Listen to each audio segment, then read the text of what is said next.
what's going on? Welcome back to All About Arsenal, and I think the title race is over for Arsenal. Sounds dramatic. Normally, I'm optimistic, but what I saw today, it looked like a championship side. No disrespect to championship teams, but that's how Arsenal looked. They were off. They were flat. At one point, I thought they didn't even want to be there. That was the vibe they were giving. It's like they just wanted the game just to end and hang their heads down. Yes, going to St. James's Park is never easy, but what was that?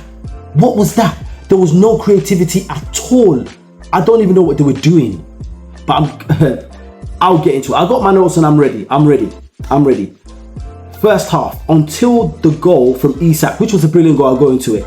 Arsenal looked okay. I think it was a decent shape. They played a 4-4-2. They had Timber, Partey, and Partey had another good game. He was probably the best player. Timber and Partey were probably the best players for us on that pitch. Saliba and Gabriel, they were okay.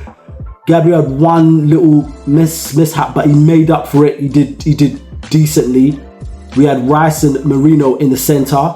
We played a 4-4-2. He had Martinelli and Saka, and he had Havertz and Trossard. That's a good squad on paper. Solid, more of a defensive structure. We've got the wide attacking opportunities. So I thought, okay, we should be able to do damage against their 4-3-3. Thought absolutely wrong. Arsenal were terrible. Absolutely terrible. They deserve to lose that match. They don't deserve to win the league. They are, I don't know what they're doing. There's no coordination. There's no teamwork. They were off, completely off. I don't know what's happening with Arteta, but he's got a big problem on his hands. He has a big problem. Yes, at Preston, we took that seriously. Championship side, no disrespect to Preston. Newcastle away, we know it's going to be a tough match, but don't lose the game. And I'm hearing a lot of Arsenal fans on YouTube saying that this is a game that we can't afford to lose. And I agree, we couldn't afford to lose this game. Guess what? We lost it.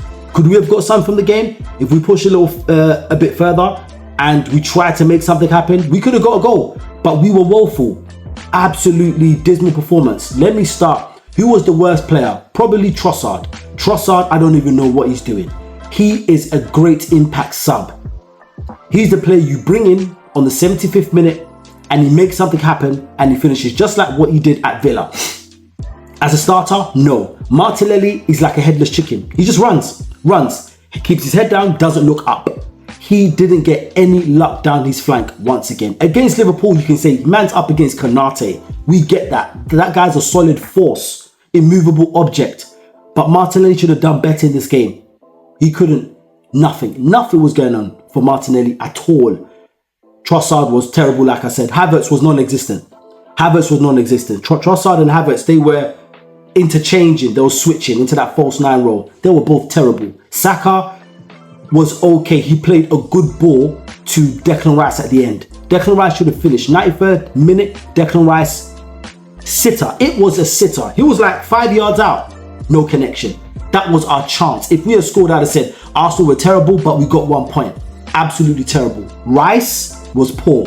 Declan Rice, his set pieces, normally he's good. Corners and set pieces was off. Delivery was poor.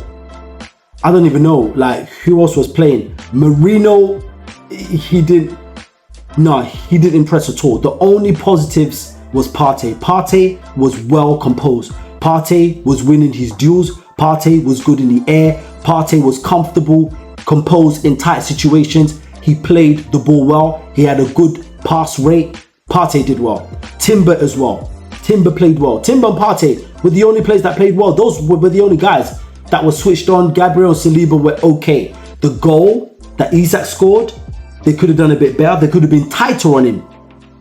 And it's a concern because Arsenal are conceding. Arsenal were the team that conceded the least goals in the previous season. Look at us now. Anyone can score against us. Anyone can find a way against us. There's serious problems. There are serious problems, and I have to admit, we are off. We're way off. People might say it's still at the start of the season, but there's a long way to go. Odegaard will get back, but I don't care about that. Top teams have to find a way to play when your top players are not around. Man City are at Bournemouth. I bet they get a result. Now, we have to sit and wait and see, will Liverpool drop points? Will City drop points? What type of mentality is that? You know what? The way you lay your bed, or shall I say the way you prepare your bed, is how you sleep in it. And that's what Arsenal are doing. Take your opportunities. Arsenal had a few good little through balls they could throw in from once in a while, but nothing came of it.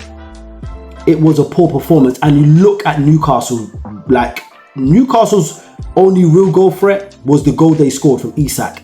And that's who we need. I'm sorry, but Havertz, I don't know what he's on.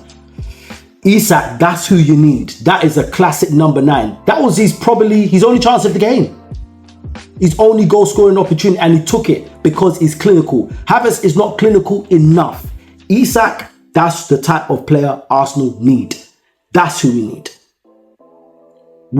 It's over. You know what? I was saying to a couple of my friends in my group chat, the only thing that we could try and salvage, I think, is cup matches. Put your attention on the Carabao Cup, FA Cup, and Windows. If Arsenal can come out with that, poor season in the league, try and finish 3rd. But it's still very early. If this was January, I'd have said over. But Man City are going to be licking their lips. However, they are injury stricken. Bournemouth might get something from them. I'll see how that match goes later on, but I'm not banking on that.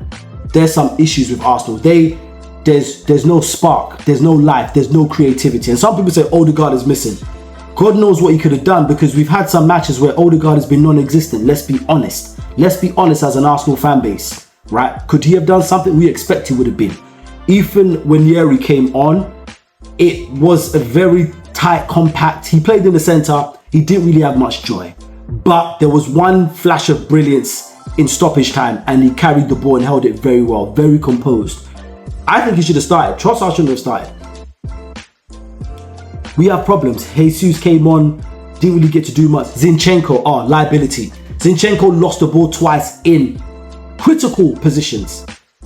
I think this is his last season. It's done for him. And he was brought on to try and establish, he was brought on for Marino to try and establish some type of control. He was out of control. I don't know what's going on about Arsenal at this moment, but you know what? I think the title race is done. That's my opinion. Well, some people might say Liverpool might lose games and there's a huge call at Man City, but Man City are more likely because their squad is depleted. But Liverpool, I see them winning their game. Now we have to hope for them to draw or lose. What kind of life is that? I think it's done for Arsenal, but let me know what you think in the comments. Until the next time, peace.